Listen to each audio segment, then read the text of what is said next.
projet anthropologique, projet politique, projet philosophique. Quatrième volet du projet d'enseigner, le projet démocratique. Ne laisser personne au bord du chemin. Projet démocratique, c'est-à-dire construire l'égalité du droit d'accès à l'éducation pour toutes et tous. Alors vous avez noté, je parle du droit d'accès à l'éducation, je ne parle pas de l'égalité des chances. L'égalité des chances, il y a la Française des Jeux pour ça.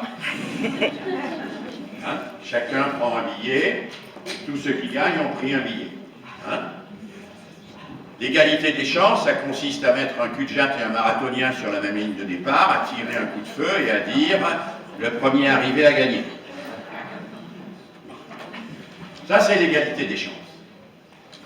Ce qui est inscrit dans notre Constitution, et qui est inscrit surtout dans un texte fondamental, dont je regrette qu'il ne soit pas systématiquement affiché dans toutes les classes, à côté de la Marseillaise, qui est la Convention internationale des droits de l'enfant, qui est un texte qui devrait être au cœur de la formation des enseignants, parce que c'est un texte qui dit de façon extrêmement forte quels sont nos rapports avec l'enfance.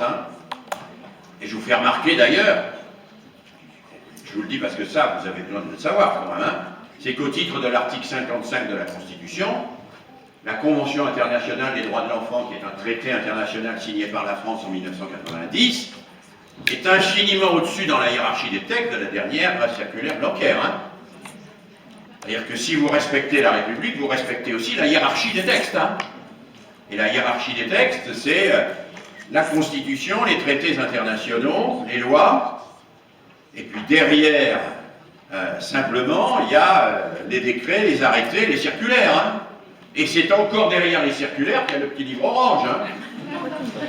Donc, la République, c'est quand même le respect de cette hiérarchie-là. C'est pas le fait de mettre la parole du ministre dans le Parisien libéré au-dessus de la Convention internationale des droits de l'enfant. Parce que là, il y a quand même une perversion fondamentale de la part de ceux qui n'ont que le mot République à la bouche.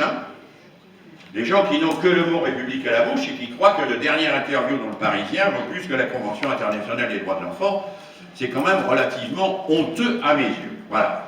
Alors le projet démocratique, ne laisser personne au bord du chemin, et ça renvoie à quelque chose de fort, qui est au cœur du projet d'enseigner, qui est la conviction, et c'est une conviction, moi je l'assume comme une conviction, de l'éducabilité de toutes et de tous.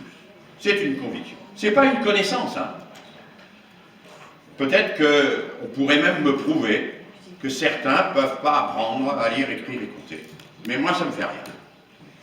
J'ai la conviction que je dois quand même leur enseigner, parce que j'ai la conviction que tant que je n'ai pas épuisé tous les moyens pour y parvenir, je ne sais pas s'ils ne vont pas y parvenir. Et j'ai la conviction que je ne sais jamais si j'ai épuisé tous les moyens pour y parvenir.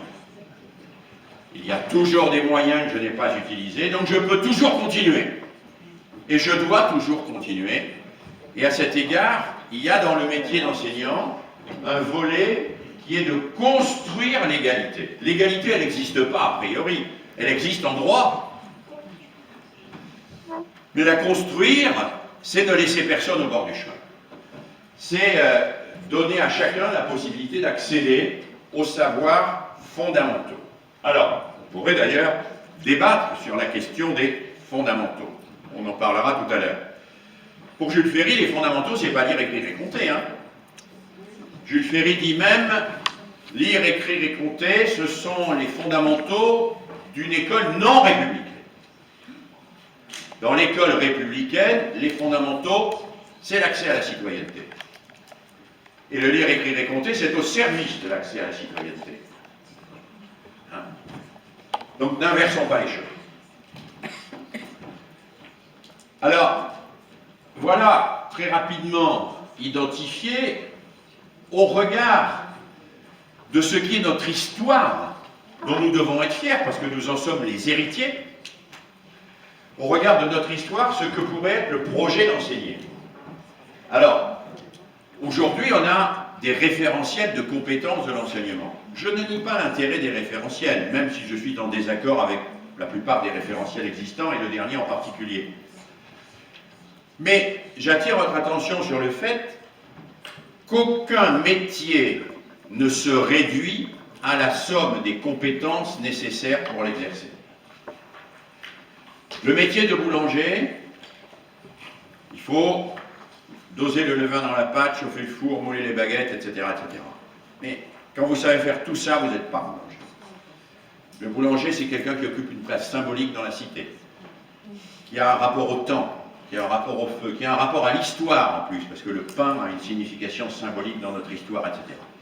Un métier, c'est toujours à la fois des compétences, mais aussi ce que Castoriadis, le philosophe Castoriadis, appelle un foyer mythologique. Le foyer mythologique, c'est ce qui fait que toutes ces compétences, je les mets au service de quelque chose, quoi. Voilà.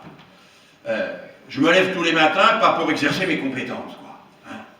Exercer mes compétences, c'est un moyen. Mais la finalité, c'est ça.